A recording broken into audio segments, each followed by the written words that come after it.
Prime Resurgence is a place for new players to get older items, but what can those items exactly do? Today we're starting with my favorite, Karyst Prime. This is my favorite melee of all time.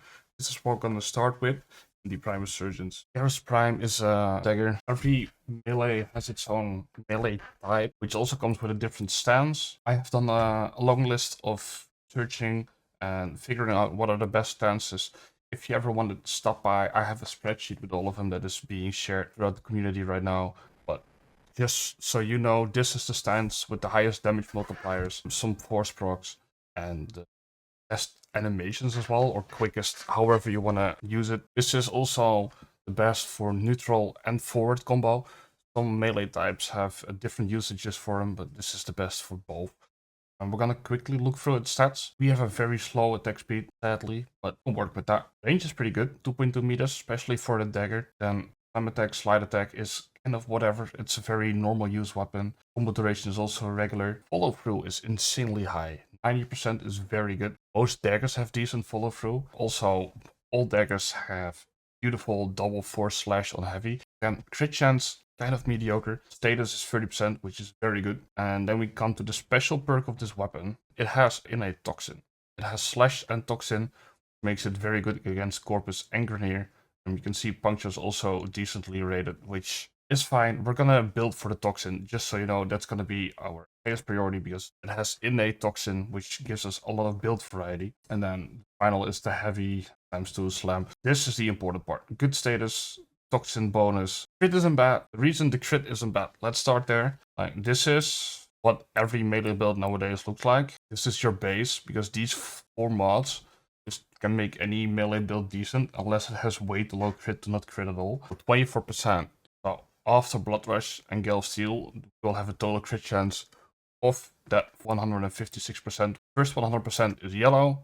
Already have a 56, and instead of yellow, getting an orange crit, which is pretty good. There is some weapons that can go straight to reds if you want to, but this weapon just sticks at orange, which is a nice one because it means we can go full crit. As someone who plays a lot of endgame stuff, and I just showed you, the heavy has double slash. The heavy is something I would like to build around, so I'm using tennocreate for that free heavy attack. But just know this is kind of always there for me as well. Just so you have a free heavy attack. If you use an incarnate weapon, it means you can evolve it for free without losing your combo counter. I kind of would suggest just always using one. It's worth using that extra forma for it. Now we're going back to the mods. Like I said, it has good status chance. I would like to proc those statuses even more. Since we are using everything that is building up combo, may as well use the next combo mod. Weeping Wounds, 440% status chance at 12x combo. The reason it's 440, by the way, and not 480, is 1x combo does not count. So technically, these mods stack up to 11 times and not 12 times, even though your combo shows 12. 1x is your baseline.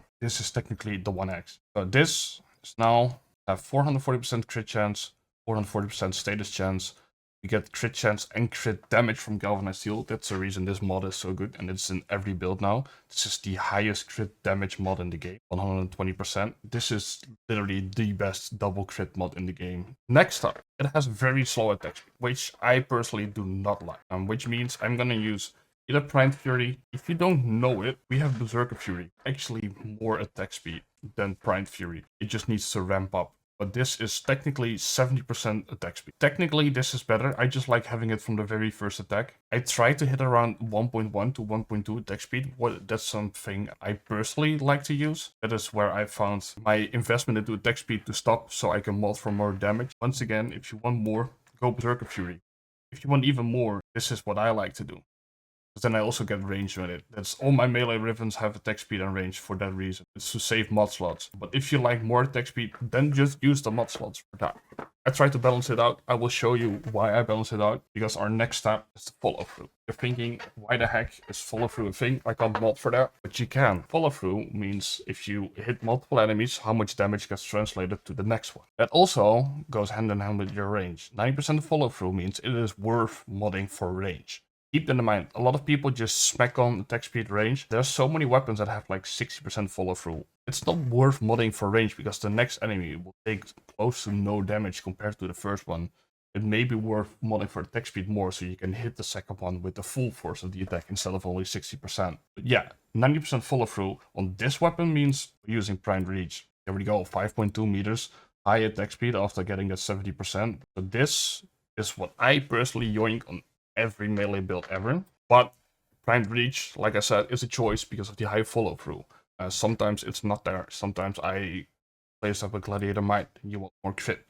There's something you could do here as well, by the way. If you feel like you don't need the range, this gives more crit damage, gives more attack speed. Now we also have another 2.2 crit multiplier. You suddenly have 8.8% chance at hitting a red crit. So if you like to get higher crits and you don't feel like you need the attack speed, you don't feel like you need the range, this is a choice. I personally prefer this. I am using this, but if you want to see those reds, those juicy reds, and you don't use Raffle Advance, good, go for more Gladiator mods. Back to my own build. What I would suggest, we have Toxin. There is a special thing about elemental mods that does not apply to IPS, so Impact, Puncture, Slash. These mods give a percentage bonus of your total damage. IPS give it of the IPS itself.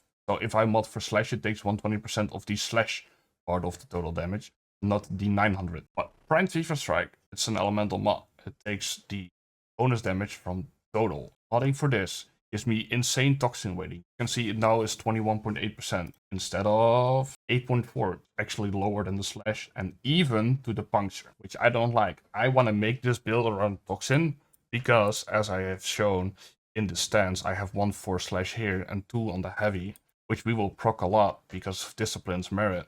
So that way it circles back to having a lot of slash, and this way we boost the initial toxin proc, but also the DOT. And this is the only primed elemental mod we have for melee. That is also why Karyst Prime shines, because it is able to use this mod by buffing up its own stats that were already there, instead of having to add it to the weapon. I think this is all I want to say about the mods. There is different types of builds. There's duplicate builds, which I could show. Let me know if you want to see that. I will show you how duplicate works, how we can mod around that, because that applies to every weapon ever. It would still be around the toxin. It would still be around the stance.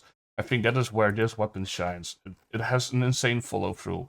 It has good stats, good status. It has toxin, which is a very nice DOT to work around, and it has these 4 slashes. These are so important. There's so much you can do with this, which is also where the Arcane choice comes in. I want you to know that Afflictions not good anymore. It used to be. And then they patched it out. It does not work on Acolytes anymore. And Acolytes are kind of the one enemy that is hard to kill currently in the game because of the damage attenuation changes. So I would say this is a no-go anymore. It used to be, but it's not worth it right now. Back to those crits. If you want a high crits, melee animosity. This gives you 420% critical chance bonus on a heavy attack. As I just said, we are building around a heavy attack, making it bigger, making it stronger. So what is happening then? 24 times Blood Rush, Galvanized Steel, and the 420% of animosity turns into 4.2. It becomes 256%. So that is almost a 57% chance to hit reds instead of guaranteed oranges. That's big, which means more than 50% of your heavy attacks will be a red crit. You're gonna feel that. That's gonna be very strong. And besides melee animosity, we currently have new star of the show. It's melee Karyst. This melee damage is a final multiplier. The one downside is you have to have a way to freeze enemies, or you need to keep rolling. Dottie, you could use it for more crit damage, but we just made sure our status weighting is not towards puncture. As you can see, it's only 3.2%. Not gonna do a lot. Duplicate, as I just said, I'm not gonna make a duplicate build today because I'm already having too much to yap about. Influence, it's too broken, and we have innate toxin, so we need to use 3 elemental mods in order to use this, or use specifically Shock Trooper. So you can use this with Shock Trooper so you don't have to think about it, otherwise it doesn't apply to this weapon. And then we have Vortex. Vortex is actually kind of interesting, especially since we have the 90% follow through. If you can pull those enemies together, which we nowadays can do using magnetic rush, attack speed, and magnetic, it's more than the puncture, it's more than the slash, so you have at least some weighting towards, which also means you can group up enemies with melee vortex and use that 90% follow through. This is definitely a way of using it. I like this Arcane. It just, does it fit your playstyle? Yes or no? Do you already have grouping in your warframe? Yes or no? Currently, this is a fully standalone build. Vortex could work, but it also could not. That is just up to you. Make it loadout ready instead of weapon ready. For now, we're gonna use Animosity because this is one of my favorite Arcanes, and we're gonna jump into the Simulacrum to quickly show you what this thing can do. So we're gonna try and hit that 12x combo. Also, let's make sure I don't lose my combo. Aeros, and I don't have any shards that buff my melee Berserker Fury. Then we're gonna just get the combo up. You can see those heavies have big red numbers. This is the maximum level I can spawn in Simulacrum, as you can see. Level 230 is the highest we can do for now. But 12x combo, the DOTs are going crazy. They all have Toxin and Slash on them because of that 4 Slash on the stance. And then we have Toxin from the status chance. You can see it's just melting through them with the DOTs. Hundreds of thousands of DOT. And there's so many ways to still buff this, like add a roar to it, or maybe a faction mod to it. You can add condition overload instead, especially since I like to play Vruna. I normally run this with condition overload. Then it actually goes so hard because you just giga buff those DOTs. Then you can actually see that even if it's not an incarnate weapon, even if it doesn't use melee influence, there are so many ways to make a weapon interesting, and this weapon just shines in its toxin damage bonus. Let me now switch up. I will get rid of Primed Reach. We are fighting Arcane. Let me get that Smite mod in. Let me just quickly show the difference of DOT. Because there's a lot of people that say, oh, I don't want to use Smite mods. I don't want to use Smite mod. I will forget to keep switching, or they just think it's tedious. Let me just show you what an insane difference it makes if you use a Smite mod, especially when it comes to a weapon that has 4 Slash and Toxin. I just use my combo. You've just seen around 100,000 to sometimes a 600,000 DOT. If we now respawn these enemies, you actually have that Smite mod on, which actually is worth it. 800k, 500k, 900k. It is an insane difference in damage. Don't forget, you don't need a Smite mod. You can use a frame with roar, but it is worth it. So if you have a rhythm for this, try to roll attack speed range or crit damage range. You could see I had all 3, which actually means, as you can see in my own build, I have space for a Smite mod because my range and attack speed are both in this ribbon. And then you get the Smite mod, Primed Fever Strike, Melee Animosity, and you go hard. If you don't have a ribbon or you don't want to use a Smite mod, I would still suggest using that range. Follow through is good. If you're just running through your start chart, trying some resurgence weapons, this would be nice. This is gonna go hard, kill everything you can see. And best of all, it will be good against Granier because of the Slash, and good against Corpus because of the Toxin, and we all know that Infested fall over. Anyway, this is my walkthrough of how I built my Karyst. I think this is about all you need to know. I think we talked about all the stats you gotta know about, and why I mod for those stats the way I'm modding. Any questions, please leave them in the comments. I appreciate all of you. I will see you all next time, and take care. Bye-bye.